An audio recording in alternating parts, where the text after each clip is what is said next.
അധ്യാപികമാർ പ്രതികളായ MDMA കേസിൽ പ്രതികൾക്ക് പണം നൽകിയവരെ കുറിച്ച് എങ്ങോട്ടാണ് പണം പോകുന്നതിനെ കുറിച്ചും അന്വേഷണം നടക്കുന്നുണ്ടെന്ന് Kannur range DIG K Karthika.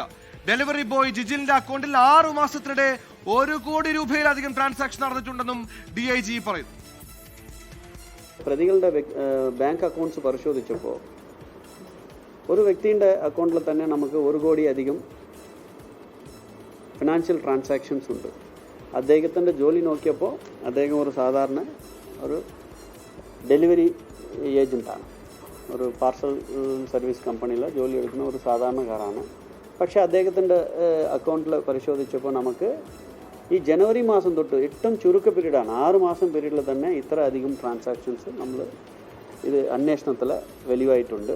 അതുപോലെ തന്നെ മറ്റു പ്രതികളുടെ ട്രാൻസാക്ഷൻസ് നമ്മൾ ഫിനാൻഷ്യൽ ഇൻവെസ്റ്റിഗേഷൻ നടത്തിയപ്പോൾ അവിടെയും ലക്ഷക്കണക്കിന് പൈസ ട്രാൻസാക്ഷൻ നടന്നതായിട്ടാണ് നമ്മൾ മനസ്സിലാക്കുന്നത്. അപ്പോൾ അങ്ങനെ ആ ഒരു തെളിവിൻ്റെ അടിസ്ഥാനത്തിലാണ് ഇത് 1-ാം പ്രതി തൊട്ടിലിരുന്ന് നമ്മൾ 5-ാം പ്രതി വരെ ഇതുവരെ അറസ്റ്റ് ചെയ്തിട്ടുണ്ട്. ഇനി കൂടുതൽ പ്രതികൾ ഇതിനകത്ത് ഉണ്ടോ എന്ന് നമ്മൾ സംശയിക്കുന്നുണ്ട്. അപ്പോൾ അത് ബന്ധപ്പെട്ടുള്ള അന്വേഷണങ്ങൾ നടന്നു വരികയാണ്.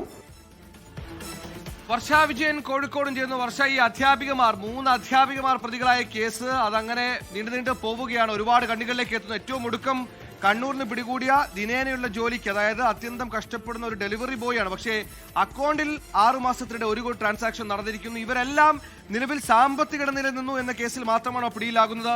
ലഹരി വിൽപ്പനയുമായി ബന്ധപ്പെട്ട് ഈ മാഫിയയുമായി സജീവ ബന്ധമുള്ളതായി കണ്ടെത്താനാകുന്നുണ്ടോ?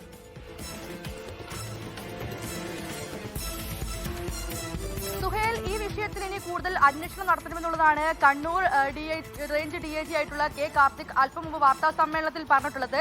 എന്തായാലും ഈ പ്രതികളുടെ എല്ലാം അക്കൗണ്ടിൽ വലിയ തുക എത്തിയെന്നുള്ള കാര്യം ഉറപ്പുവരുത്തുന്നുണ്ട്. കാരണം ഈ കഴിഞ്ഞ 6 മാസത്തിനിടെ ഉണ്ടായ ട്രാൻസാക്ഷൻസ് ആണ് പ്രധാനമായും പോലീസ് പരിശോധിച്ചത്. ഇതിൽ ഈ ഡെലിവറി ബോയുടെ അക്കൗണ്ടിൽ മാത്രം 1 കോടിയിലധികം രൂപ വന്നിട്ടുണ്ടെന്നും മറ്റ് അധ്യാപകരിൽ ലക്ഷക്കണക്കിന് രൂപ എത്തിയിട്ടുണ്ടെന്നുള്ള കാര്യമാണ് പ്രധാനമായും ഈ വാർത്താ സമ്മേളനത്തിൽ ഇപ്പോൾ പറഞ്ഞിട്ടുള്ളത്.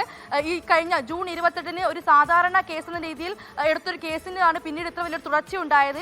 ഈ ജൂൺ 28-നായിരുന്നു 2.1 ഗ്രാം MDMA-യുമായി ഒരു യുവാവ് പിടിയിലാകുന്നത്. സഫ്വാൻ എന്ന യുവാവായിരുന്നു പിടിയിലായത്. തുടർന്ന് സഫ്വാനെ ചോദ്യം ചെയ്തതിലൂടെയാണ് പിന്നീട് മറ്റ് 4 പേരുടെ അറസ്റ്റിലേക്ക് കൂടി കാര്യങ്ങൾ എത്തിയത്. ഇനി കൂടുതൽ പേരിലേക്ക് ഇത് എത്തുമെന്നുള്ളതാണ് ഇപ്പോൾ അറിയാൻ കഴിയുന്നത്. കാരണം മുഖ്യ കണ്ണികളായിട്ടുള്ള ഒരു പക്ഷേ മുഖ്യ കണ്ണികൾ ഇവരായിരിക്കില്ല, കൂടുതൽ പ്രതികൾ ഇതിലുണ്ടെന്നുള്ള കാര്യം എന്തായാലും വ്യക്തമാണ് എന്നുള്ളതാണ് ഇപ്പോൾ റൂറൽ SP ആയിട്ടുള്ള മെറിൻ ജോസഫും പറഞ്ഞിട്ടുള്ളത്. അതുകൊണ്ട് തന്നെ കൂടുതൽ പേരിലേക്ക് അന്വേഷണം കൂടുമെന്നുള്ള കാര്യം തന്നെയാണ് അറിയുന്നത്. മറ്റൊരു പ്രധാനപ്പെട്ട കാര്യം, ഈ പ്രതികൾ അല്ലെങ്കിൽ ഇപ്പോൾ അറസ്റ്റിലായിട്ടുള്ളവർ വലിയ പ്ലാനിംഗ് തന്നെ നടത്തിയിരുന്നു എന്നുള്ളതാണ്. ഇവർ ഈ ഇടപാടിനായി ഉപയോഗിച്ചിരുന്നത് പലതും വിദേശ നമ്പറുകൾ, വിദേശ സിമ്മുകളായിരുന്നു എന്നുള്ള കാര്യം ഇപ്പോൾ പോലീസ് പറയുന്നത്. മറ്റൊരു പ്രധാനപ്പെട്ട കാര്യം, ഇവരുടെ അക്കൗണ്ടുകളിലേക്ക് എത്തിയ പണം കണ്ടുകിട്ടുമെന്നുള്ളതാണ്. അതായത് ഈ നർക്കോട്ടിക് ബിസിനസ് വഴി നടത്തിയ പണമാണെങ്കിൽ എന്നൊരു കേസ് മാത്രമാണ് നിലവിലുള്ളത്. അതിനപ്പുറത്തേക്ക് ഈ പറയുന്ന അധ്യാപികമാർ ലഹരിക്ക് ഇടപാടുകാരെ കണ്ടെത്തിയിരുന്ന ചോദ്യം ബാക്കിയാണ്. അധ്യാപിക ലഹരി പാർട്ടി സംഘടിപ്പിച്ചെന്നടക്കം വിവരങ്ങൾ വരുമ്പോൾ ഈ ലഹരി മാഫിയയ്ക്ക് വേണ്ടി ഇടപാടുകാരെ കണ്ടെത്തി വിൽപ്പന നടത്തുന്നതിലേക്ക് അടക്കം അവർ കടന്നിട്ടുണ്ട്. വെറും ഒരു അക്കൗണ്ട് പണമിടാൻ നൽകുന്നതിൽ അപ്പുറത്തേക്ക് വിൽപ്പനയിലും നേരിട്ടുള്ള പങ്ക് എന്ന സൂചനയാണ് ഇപ്പോൾ പോലീസ് നൽകുന്നത്.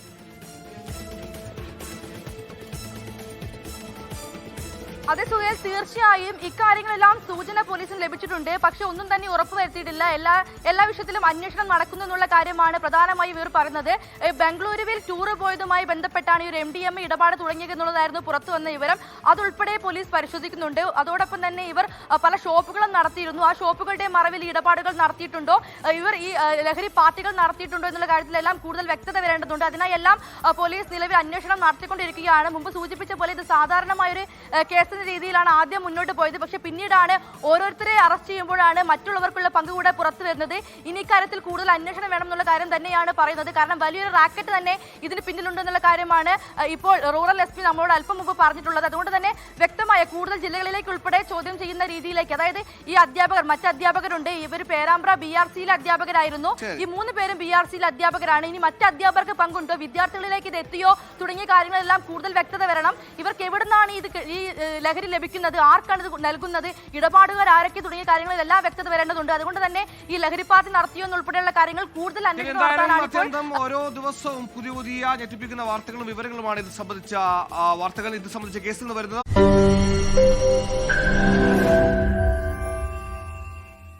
ലോകത്തെവിടെയായാലും ഏത് സമയത്തും 24 വാർത്തകളും ഓഗ്മെന്റഡ് റിയാലിറ്റി പാക്കേജുകളും എക്സ്പ്ലെയിനറുകളും വിശദമായി കാണാൻ ഞങ്ങളുടെ യൂട്യൂബ് ചാനൽ നിങ്ങൾക്ക് സബ്സ്ക്രൈബ് ചെയ്യാം.